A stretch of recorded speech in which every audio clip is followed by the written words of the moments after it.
60일 열방의 소망 로마서 15장 1절에서 13절. 로마 교회에서 믿음이 강한 자와 약한 자 사이에 갈등이 있었다. 로마서 전반부에 신칭의 구원의 교리를 말하였던 바울은 이제 로마서 후반부에서 교회의 화평과 연합을 위하여 두 집단의 갈등 문제를 상세하게 다루고 있다. 믿음이 강한 자가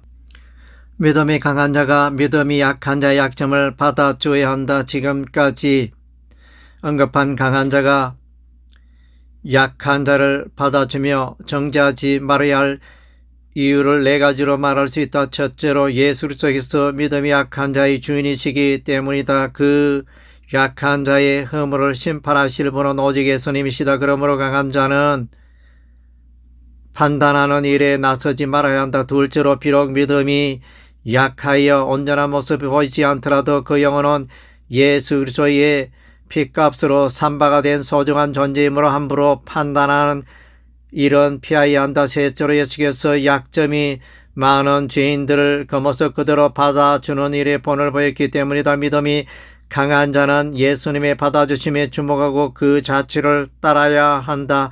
넷째로 믿음이 약한 자를 받아주는 일은 하나님께 영광을 돌리는 일이기 때문이다. 본문에서 하나님의 인내와 위로라는 표현이 나타난다. 믿음이 강한 자는 믿음이 약한 자의 약점을 받아주는 일에 인내해야 한다. 인내에 동참하기 위해서는 자신의 판단 기준을 내려놓고 그 영혼의 변화를 기다려야 한다. 믿음이 약한 자에게는 위로가 필요하다. 상처받은 마음을 위로하여 감싸주는 태도가 필요하다. 그리스도인에게 있어서 인내와 위로는 소망의 삶을 위하여 필수적이다. 시편 69편 9절에 기록된 하나님의 말씀은 그리스도의 인내를 보여주고 있다. 주를 비방하는 자들의 비방이 내게 미쳤나이다. 하나님께서는 구원의 은혜에 동참하는 일을 위하여 유대인뿐만 아니라 이방인들도 기쁘게 부르신 것이다. 이방인들조차 구원에 동참하는 일은 하나님께서 미리 예정하신 경륜이었다. 다윗은 하나님의 구원에 대하여 이방인들도 찬양하게 될 것을 알았다.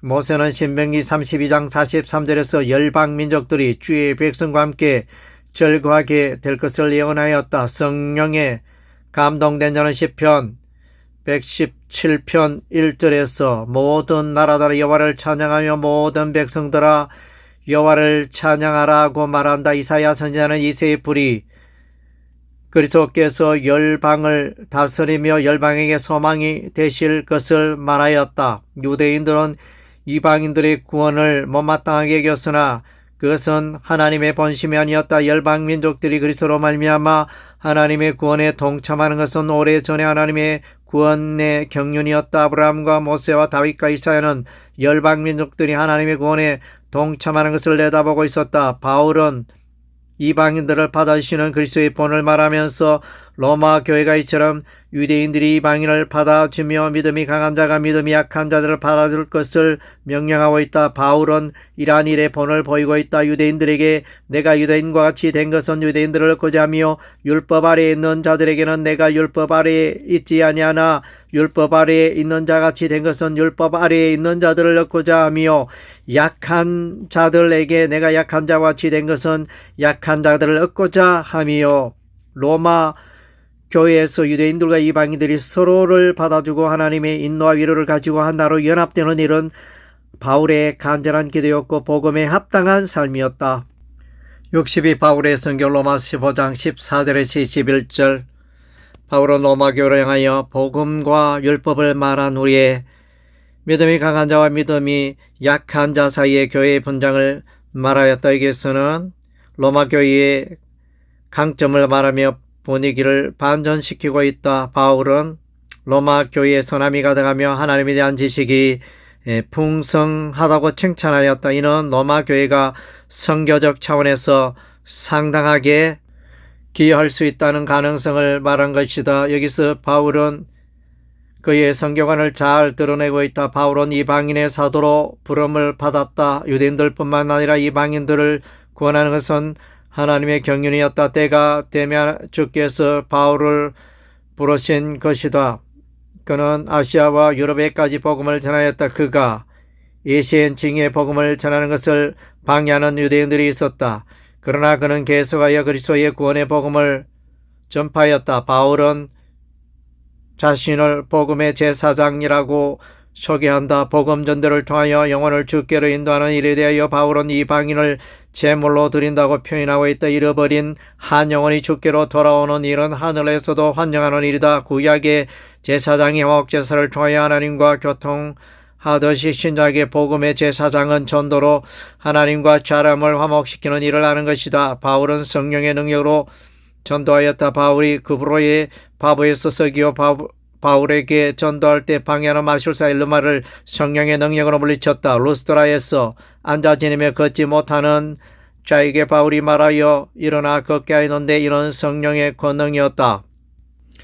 바울은 고린도 교회를 향하여 자신의 전도함이 설득에 있는 지혜의 말로 하지 아니하고 다만 성령의 나타나심과 능력으로 한다고 하였다. 오직 성령이 마시면 너희가 권능을 받고 땅끝까지 그리스도의 증인이 되리라는 예수님의 말씀이 성취된 것이다. 바울은 이미 교회가 있는 곳에서는 복음을 전하지 않고 복음을 한 번도 듣지 못한 복음의 불모지에 가서 전도하는 것을 일삼았다. 이와 같은 바울의 교회의 개척 정신으로 아시아와 마게도냐와 아가야에서 교회들이 세워지게 되었다. 바울은 이제 로마 교회의 도움을 받아 서바네까지 복음을 전하여 교회를 세우려고 하였다. 신학자 바균스는 그의 로마서 주석에서 다음과 같이 말한다. 오늘날 교회도 불신자들에게 전도하는 것을 주요한 목적으로 삼아야 한다. 그런데도 불구하고 오늘날 교회는 기성 교세 유지에만 급급하고 불신자에게 대하여는 거의 외면하다시피 한다. 이것은 부패한 증거이다. 바울은 예루살렘으로부터 두루 행하여 일루리곤까지 그리스도의 복음을 편만하게 전하였다. 일루리곤은 오늘날 유고슬라비아와 알바니아를 말한다. 바울은 천하 만민에게 가서 복음을 전하라는 예수님의 명령에 순종하였다. 가서 모든 족속을 제자로 삼으라는 예수님의 지상명령에 순종하였다. 바울은 고린도 교회를 향하여 복음 전도의 수고를 열거한다. 우리가 줄이고 목마르며 얼벗고 매맞으며 정처가 없고 또 수고하여 친히 손으로 일을 하며 모욕을 당한 적 축복하고 박해를 받은 적 참고 비방을 받은 적 권면한 우리가 지금까지 세상의 더러운 것과 만물의 찌꺼기같이 되었도다. 바울은 복음의 수고를 넘치도록 하였다고 고백하며 자신의 사도됨을 변호하였다. 여러 번 여행하면서 강의 위험과 강도의 위험과 동족의 위험과 이방인의 위험과 신의 위험과 광야의 위험과 바다의 위험과 거짓 형제 중의 위험을 당하고